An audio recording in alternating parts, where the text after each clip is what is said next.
Hezbollah के हमलों से दहल गया नॉर्थ इजराइल। हिजबुल्लाह का बैलिस्टिक मिसाइल से अटैक था। इजराइल के जिफ्रिन बेस को यहां पर टारगेट किया गया है। पहली बार ईरानी फतेह 110 मिसाइल का किया गया इस्तेमाल हमले के लिए।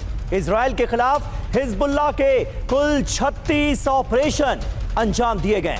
इजराइल के जिफ्रिन बेस पर निशाना बनाकर इस बेस को किया गया है हिजबुल्लाह की तरफ से बड़ा हमला, और इन हमलों की वजह से नॉर्थ इजराइल के तमाम इलाके दहल गए। खास बात यह रही कि बैलिस्टिक मिसाइल का इस्तेमाल इस अटैक को अंजाम देने के लिए किया गया।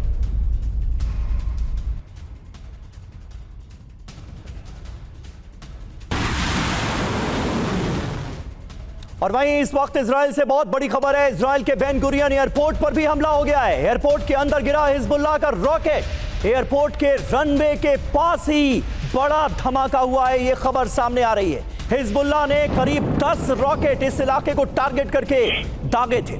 आईडीएफ ने कई रॉकेट्स को तबाह करने का दावा किया है, लेकिन उसके बावजूद भी हिजबुल्लाह के रॉकेट एयरपोर्ट के अंदर नुकसान करने में कामयाब रहे हैं। इजराइल के बेन गुरियन एयरपोर्ट पर यह हमला किस तरह से अंजाम दिया गया है, तस्वीरें आप देखिए। कितना बड़ा गड्ढा हो गया है वहां पर जहां पर यह रॉकेट गिरे हैं। एयरपोर्ट के अंदर के इलाके की ये तस्वीरें हम आपको दिखा रहे हैं, जहां पर हिजबुल्लाह के रॉकेट गिरे हैं। एयरपोर्ट के रनवे के पास ही ये बड़ा धमाका हुआ है।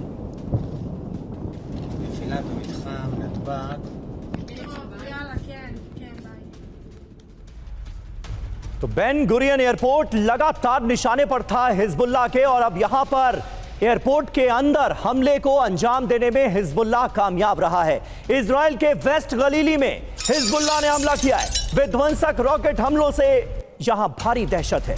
अभी भी इलाके में विनाशक हमले से भीषण आग लग गई है। रॉकेट हमले में कई लोगों के घायल होने का दावा किया जा रहा है।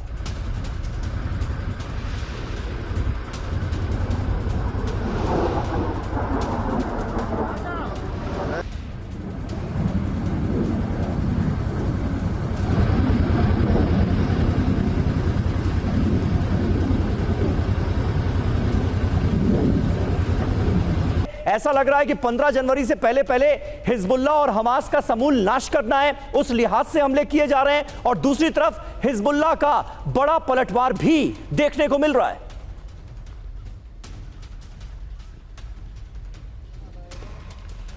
जी, बड़ा अच्छा सवाल पूछा। सारा विश्व ये सवाल पूछ रहा है आज कि पिछले कई महीने से हम देख रहे हैं और सुन रहे हैं कि अमेरिकन इलेक्शन का रिजल्ट से बहुत कुछ डिपेंड करेगा गाजा की लड़ाई के ऊपर, इजराइल की लड़ाई के ऊपर और यूक्रेन रशिया की लड़ाई के ऊपर।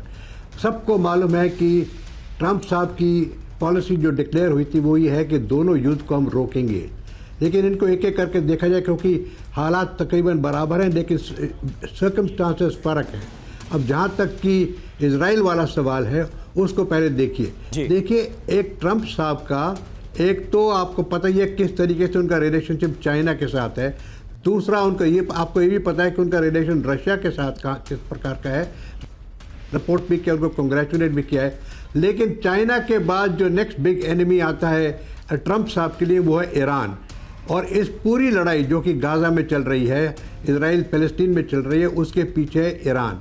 तब देखना ये है कि ये युद्ध क्या बढ़ेगा या बंद होगा। जिस तरह से ट्रंप साहब ने कहा था कि इस लड़ाई को हम बंद करेंगे, बहुत अच्छा है, सारे विश्व यही चाहता है कि बंद हो जाए। लेकिन ईरान भी उनके लिए एक बड़ा भारी दुश्मन है, उसका भी उनको ध्यान रखना है।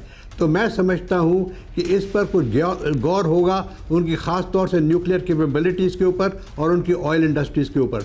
लेकिन जब तक कि हिजबुल्लाह का अटैक चलता रहेगा तब तक इजराइल उसको वापस मारता रहेगा।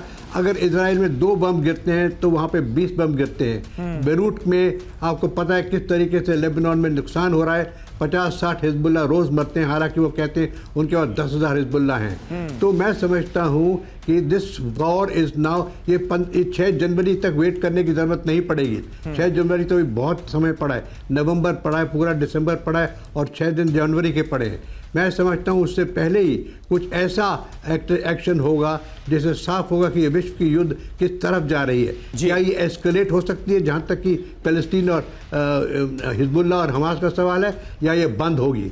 अब दूसरी बात जो आप बात करना चाहते हैं वो रशिया यूक्रेन की। बिल्कुल सर, उस फ्रंट पर भी हम आएंगे। रशिया यूक्रेन फ्रंट पर ट्रंप के आने के बाद क्या फर्क पड़ेगा, इस पर भी हम बात करेंगे।